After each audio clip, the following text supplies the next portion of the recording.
everyone, and welcome to another webinar in our MSP Institute Sales Series entitled Objection Handling. Today we're joined by David Weeks, who will be taking us through this incredibly important topic. David has been in the industry for years and has worked with some of the most successful MSPs in the industry worldwide. He works very hard transferring the knowledge he's gained from that experience to as many MSPs as possible on a daily basis. Sales is one of the biggest hurdles for MSPs typically, and so we'll be going through as many sales topics as we can in this sales series for you.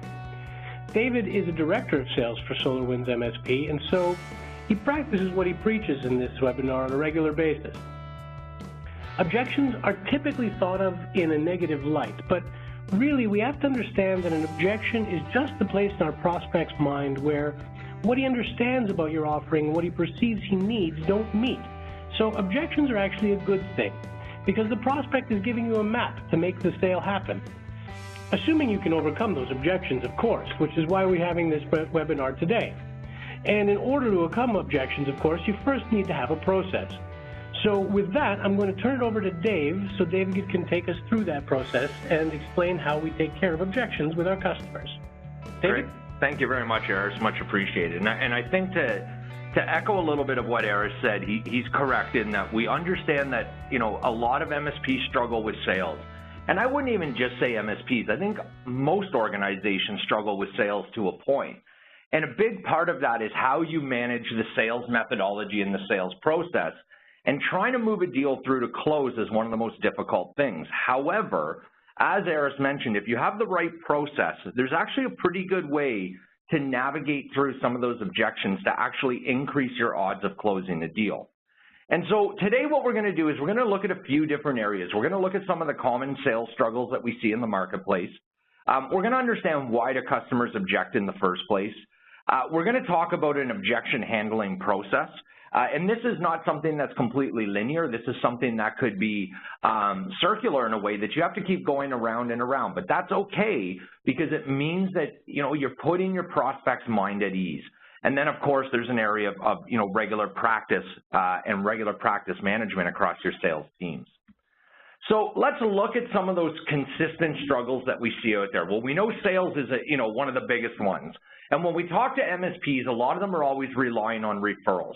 Referrals are great, however, they're not consistent, and we don't necessarily control referrals. So as a result, we don't really own our own destiny in the type of customer that we might be bringing on. So new customer acquisition is one of the biggest areas that we see that service providers struggle. Many are over-servicing their customers. So for instance, you want to do right by a regular paying customer of yours, and they may ask some of your engineers to do certain things while they're on site or remotely, and not in, a way that, they mean to reduce your profitability, but an engineer feels it's good to help a customer, and that's right.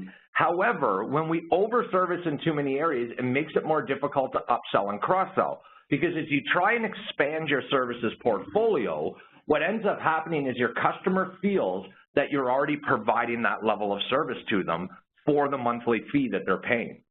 Now, as well, we see that people are afraid to go ask for more money.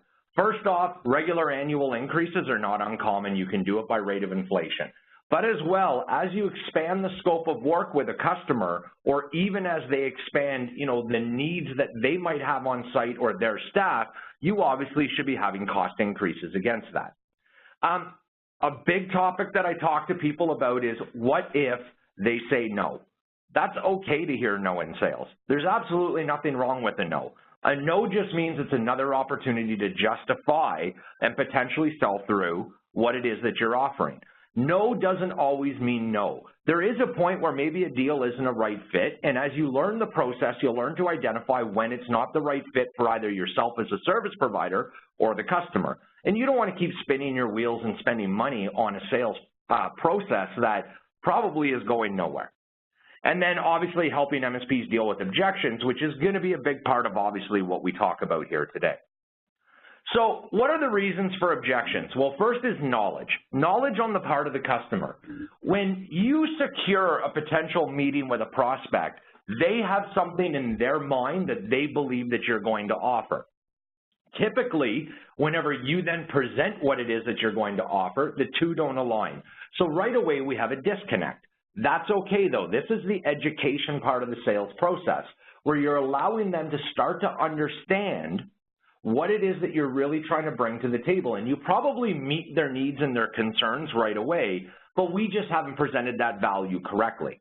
So those specific concerns will start to come out through the conversations that you have. And a lot of those will come in the form of objections. Now as well, there's going to be hidden agendas. Hidden agendas on the part of the prospect. When somebody feels that they're being sold to, they tend to keep stuff close to their chest. They tend to hide things. And therefore, they're waiting to see what it is that you might come to the table with first. It's a pretty typical negotiation tactic. And the difference with this is that we can turn that around by making this more of a relationship-based sale and managing through the requirements of the customer and having more of a consultative view in the way that we're going to sell through our services. Perception that you're just going to be expensive, for instance, or perception that, hey, I've had 2 other service providers in here and they never lived up to the commitment that they gave me. And so therefore, you're actually going to have to overcome some of the objections that predecessors have actually created in the environment, and you're going to have to manage and mitigate those. A lot of times a prospect's not overly clear on what it is that they want, and they're not willing to divulge a lot because, again, they feel almost like they're being sold to. And so they're trying to keep everything fairly quiet and fairly hush-hush. But the problem is that if they're not willing to engage, then you have to wonder, do I have a viable prospect here? And are you going to continue to spend the money that it costs you to try and drive a net new sale if you feel that they're not coming to the table? So these are different areas that you'll have to discuss internally and during your sales process to understand if you have a viable opportunity. And then the last is that, we may not have actually developed the value that they were looking for, or we didn't present the value correctly to them. And we see that a lot in where people just send off a proposal, and the first thing that a prospect does is flip to the last page and look at price. They didn't look through anything that you offered ahead of that in the justification behind the price. Part of the reason that we're big proponents of always delivering proposals or suggestive service offerings on-site, face-to-face, or at least remotely over the phone on a WebEx, so then you can take them through the value of your service offering before you get to what is typically the #1 objection is price. However, understanding that generally price is actually never an objection. So when we look at an objection handling process, there's really 4 key areas that you have to think about when somebody objects or pushes back on what it is that you're suggesting. First is acknowledgement. You need to acknowledge that you understand that they have a concern at that point. From there, you're going to understand and clarify what that objection is. And through that, you're going to start to provide value with resolution. And what I mean by that is you've now understood what the objection is and you've acknowledged it, but now you've got to provide some form of comfort to them where they feel that they can move past that. And when you feel that you've got to that point, then you can ask for acceptance, not acceptance of the deal, but acceptance that you've handled the objection in a clear and concise manner and that they're comfortable to move forward. And we're going to talk about these 4 different areas, and we're going to go a little bit more in depth into them so that you can really get a good sense of, in your mindset, how to practice this on a regular basis and how to practice this with your teams. And I don't just mean sales teams. I mean you should be practicing this with anybody who interacts with your customers because objections come up on a fairly regular basis. So first off, when we talk about acknowledgement, one of the worst things that you can do when somebody objects is to brush over it, is to pretend that it's not that important, or in your mindset, you might believe that's not an issue because we've heard it before, but we always overcome it and we deal with it and it's not an issue. The problem is that your prospect or even your customer, if you're upselling and cross-selling them, they don't know that you've handled this in the past. So let me give you an example where somebody gives you an objection and your comment is, yeah, I wouldn't worry about that. That is an absolutely incorrect way to handle an objection because you haven't, it's as if you're not taking it seriously. So what you want to do is you want to ask pointed questions to identify the objection correctly. When you get an objection from a prospect, typically the first objection that you get is not the real objection. There's actually underlying concerns there, and so we have to dig into that. So think about your standard questioning that you've always learned about who, what, where, when, why, and how. And you can utilize any of those as you see fit. You may not need them all, But understanding why they have that concern is going to allow you to dig deeper into what are the real sub-issues that are really the driving force behind the objection. And you want these to be open-ended questions. If you ask yes-no questions, you're going to get yes-no answers, which means that you're not receiving any valuable information to formulate and build your value proposition around and to start to provide resolution to those concerns. So think about the way that you're acknowledging objections whenever you receive them. Think about the way and look at the way that a prospect or a customer sitting in front of you, how they interpret it. And you can see that through facial expressions. You can see that in the way that they react and how much information they divulge. So all of these are key critical components to understanding that you've truly acknowledged an objection in a correct way. Now, I'm saying price is never an objection. It's not. It's a little bit obtuse for me to say that, in that if somebody, if you went to somebody and said, you have to pay me $1 million a month for my services, and they don't have $1 million, it's a fair objection. However, we can end the sales process there. But for the most part, price is not the objection. It's that they don't see the value in the price yet. And therefore, they don't really feel that they understand what they're getting. And it's your job to justify the cost ahead of time so that price does not become an objection. Understanding and clarifying. This is really one of the most critical components of the objection handling process. So once you've identified the true objection or objections, because again, there'll most likely be subcategories that you delve into, you need to work to clarify and better understand them. This is where a lot of the why questions come in. Why do you feel that that could be a potential issue for you? Or have you had this happen to you in the past? And if so, how did it affect your business? If you notice, I didn't stop at, have you had this happen before? Because that's just a yes or no answer. Have you had this happen before, and how did it affect your business is driving more engagement. So I'm asking deeper probing questions to really start to understand where the real concern sits. And when I start to better understand that, I can continue to ask further questions about that objection specifically. And you may get into some very small subsections of what that objection is. You will have to deal with every one of them. It may not get done in the first meeting. You may have to do it over 2 or 3 meetings, and that's okay. But the more that you follow this process and build the comfort level early on, the better your chance and success at closing out that deal.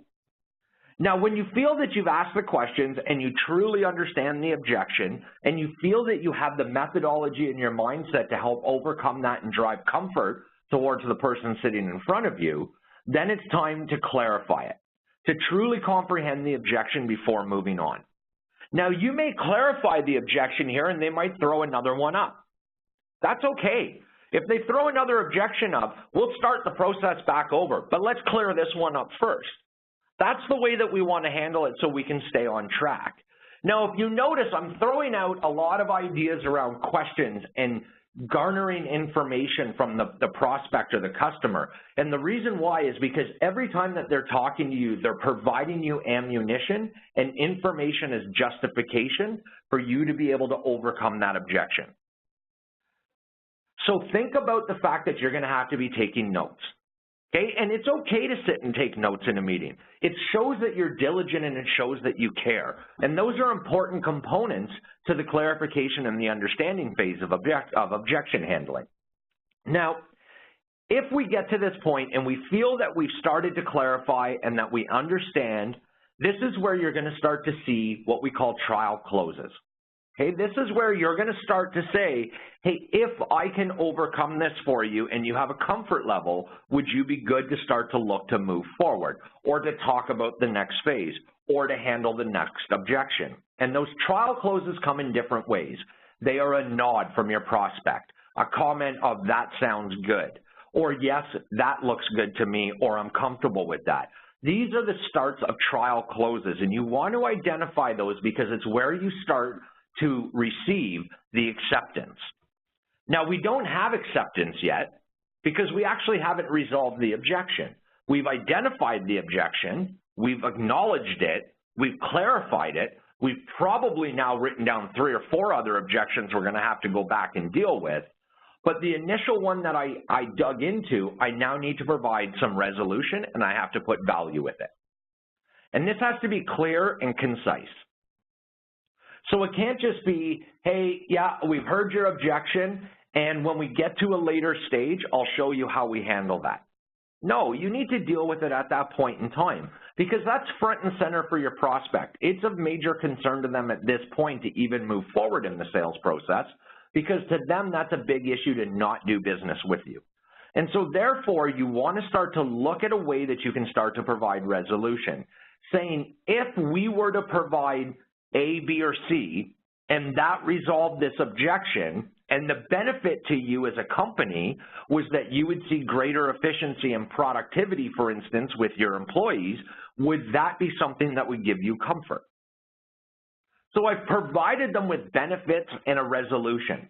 And what I'm doing is I'm looking for them to say, yes, you know what, that sounds good. Okay, I can see how you can handle that. Again, these are trial closes that I'm starting to hear. Great, I'm glad that, you know what, we've been able to overcome that. Would you feel that we've handled it well? You always want to ensure that you've handled it well, because again, they might still want more, and you're going to have to continue to drive more benefits and more value. Now, sometimes this is where return on investment comes in. This is where we actually have to show ROI.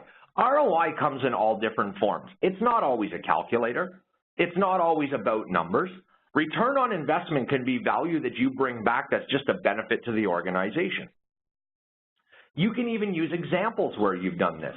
Hey, you know, prospect, we have provided this type of service to other customers, and they have seen a 15% increase in productivity and a 7% increase in revenue per hour because of the services that we've provided.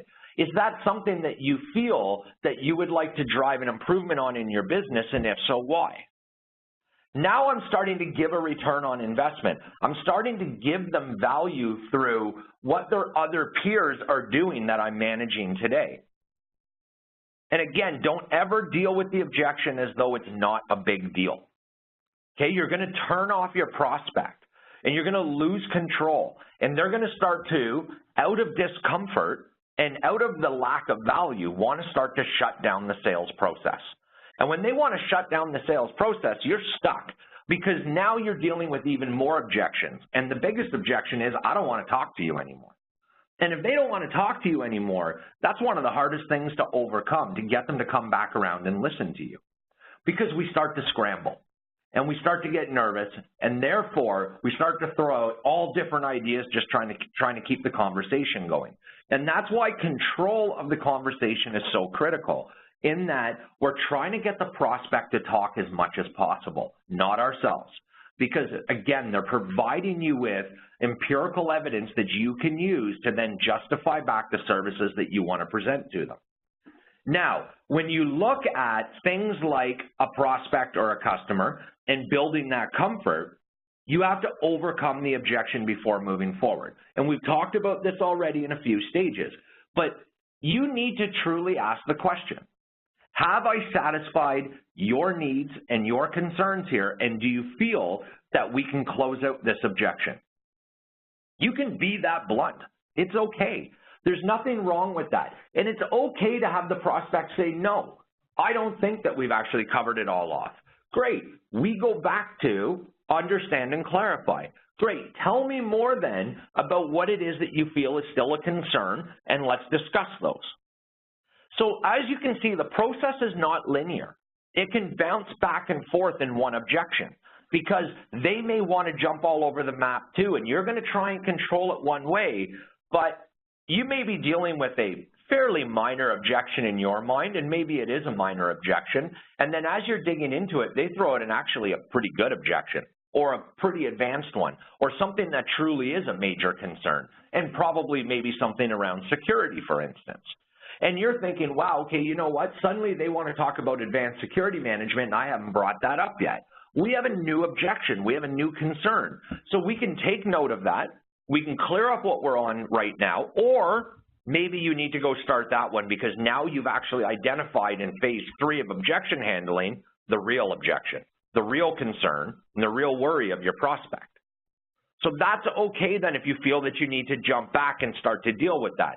But if the prospect or the customer says, no, you know what, that's good. You know what, I agree. I feel that you can cover this off well. That's excellent. We move on. And what we do now is we start to look at the acceptance phase. Okay, so we've got them to acknowledge that we covered the objection, but we haven't had them accept it. And what I mean by that is you have to have buy-in. So at this point, you would be able to say things like, so do you see this service as a value to your business? And if we've covered the objection well, is this something that you would like to take on within your organization? Yes. Great. I started to get buy-in. I start to have buy-in to what it is that I'm providing. Now, you're not going to get through one objection and then think you can close the deal. Okay? A lot of people feel that when we've cleared up one objection, that it's okay to start to push for the close. That's not the case. There's obviously more objections that are there. So what I want to do now is I want to start to dig deeper into what other concerns do you have? Can you tell me about them? And I have to go back to the acknowledge phase. You might already have notes that suggest that there's 3 or 4 other objections that you haven't dealt with. Don't allow the prospect to push forward. You take them back to the acknowledge phase and bring up the other objection. And then you can start to work through the process again. There will be a point where the prospect will say to you or the customer, you know what, all of this is actually sounding really good. I feel as though this is something that probably fits our business. You are probably at the point to ask the question, do you feel that I've handled all of your concerns or objections that you might have that we can start to discuss next stages? Because they're giving you another trial close. They're giving you the buying signals. And now you've got to start to think, you know, what is the next phase of the business that I'm going to ask for? Could be an assessment. Could be a proof of concept. Could be I'm actually going to go for the close. It all depends on what it is that I'm offering and how in-depth that service offering is. So as I'm starting to work towards the close, you're going to start to hit more objections because you're getting a prospect to a level of discomfort. A level of discomfort where they know that the ultimate sales pitch is coming, something that everybody feels like, I'm about to be sold. But that's okay, because if we provided all of the value and we've handled all of the objections to this point, they're actually going to have a lot more comfort moving to that next stage. There's still a little bit of tentativeness there, but that doesn't mean that they're not willing to make the move. And if you're selling a fairly large services agreement, your next phase might be the assessment phase. It might be a proof of concept. That's okay then. That's not a very scary phase. All we're doing now is asking for acceptance to get the prospect to agree to allow us to go to the next phase of our process to start to generate more information that we need to decipher and decide what is the correct services offering that we want to put forward to them. But after you start to work through your regular sales process phases, and we've discussed that on previous webinars, there's a point where you actually have to ask for the business. And when you're looking to go to the final close, there's some key areas that you need to be able to lay out before you're showing price. One is you need to provide the timeline and own the timeline of how you are going to bring that customer on board and what they are going to receive at every single phase. You're going to want to re-evaluate with them, and you're going to have to re-review with them the value that you're going to be bringing with your services offering. With all of that, and as you're looking at their body language, as you're looking at the comments and listening to the comments that they're stating of this all sounds really good, this sounds like it can help our business, you are now probably at the point to offer the pricing. And you need to be clear and confident when you offer your price. Too often do I deal with salespeople, not only in service providers, but in all other industries, where when they get to the price, they're so nervous about offering it that the first thing that they do is provide the price and offer an incentive. They provide the price and say, hey, but you know what? Because you're looking at X program, we automatically give 15% off. Why are you selling yourself short when maybe they were okay with your list price? And that's okay to sell at list price because you are worth the money. So be confident and clear in the way that you present your pricing and relate the costing back to what it is that you're going to deliver for them. It's what we call cost justification versus monthly spend. So I might be asking you for X amount of money every month, but remember, let me redefine for you, here's everything that you're going to get for this price, and ultimately, and the most important, here are all the benefits to your business and to your employees that they're going to see from taking on a service like this. So I believe that you will feel that this price is fair to move forward. Are you okay to sign off so we can get started? If you noticed, I asked for the business. I didn't say, here's the price, I'll give you time to think about it. Here's the price, tell me if you're okay with that. No, I presented my price. I'm confident in it. I know that you're getting the value for it. Are you good to sign off and move forward? That shows that you truly trust in what it is that you're going to deliver, and you trust and you believe that you have handled all of the concerns that they have. Now, what happens whenever you ask for the business? They throw up more objections. Inevitably, this almost always happens. In the minority of the cases, do they say, no, we're good to move forward, everything sounds great. So when you get those objections, we go back and we start over. But those objections are going to be related to price, but they're not actually about the price. They're additional concerns that maybe we didn't completely clear up or cover during the full sales process. Everybody does it. We overlook some, or they just didn't come up, and when the price was shown, some new concerns came up. So with all of this and being able to handle all of these different stages, you're going to start to see that you're going to have a better success rate to move your sales process forward. And when you control your sales process, and when you can manage your sales process in a more efficient light, you're actually going to have a lower cost of sale overall. Lower cost of sale increases the profitability of your business. So now that you got the other objection, now what do you do? Well, again, as we mentioned, you have to start the process all over. It doesn't mean that you go back to the beginning of the sales cycle. What I mean is you take that objection and you start back at acknowledge. You start back at acknowledge. But now that you've received an objection further through the sales process, remember all those notes that you took in those initial meetings? You're going to be able to use some of that information to say, hey, do you remember, prospect, when you told me this and that you felt that that was a good fit for your business? Oh, you're right. I forgot about that. You know what? You're correct. I'm sorry, but I'm still concerned about this. We get another objection. That's okay. We handle it and we go back. There'll probably be 2 or 3 more new objections at this point that you've got to deal with, but they typically get dealt with fairly quickly. It's just a matter of relating a little bit more value, defining a few areas of the services that you're offering, a little bit more of, maybe the terms and conditions and how things really work, and then giving them that overall comfort for them to be able to move forward and close the deal with you. So the more that you handle, the more that you build the opportunity to close the deal, the better off that you're going to be. Okay, managing objections correctly allows you to architect your close. And when you can architect your close, you'll see a higher close rate, and you'll see that you are more successful on more deals. And that's what you want.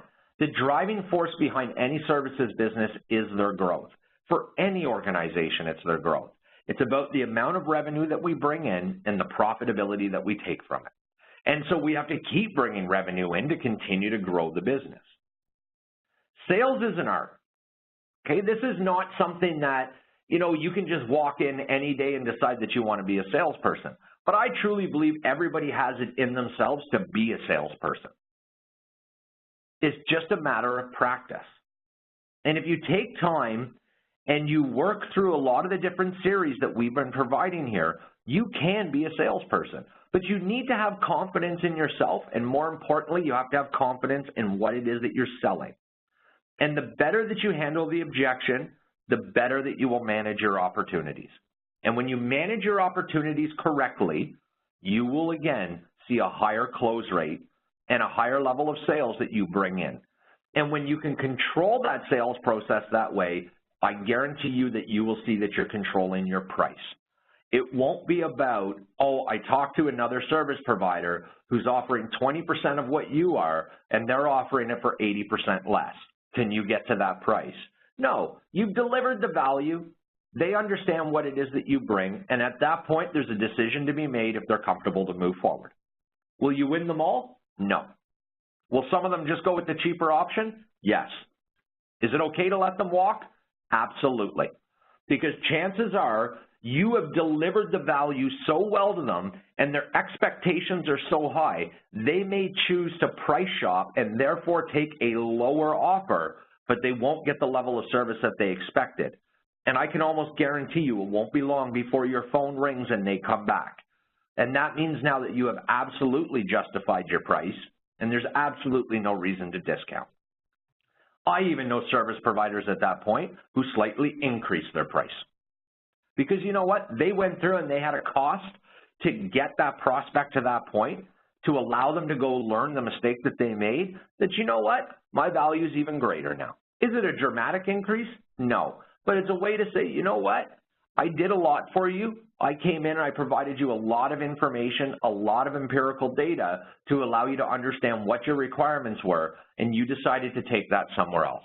So as a result, you owe me for that. And that's why I'm a big proponent of different parts of your sales process. If you have costs to move to the next phase, that's okay. Doing things like a technical assessment or a workflow analysis, it's okay to charge for it, or at least put a value on it that maybe you credit back if they sign with you and you use it as a loss leader. So all of these areas, it might somewhat sound simple the way I go through it, but it's not really.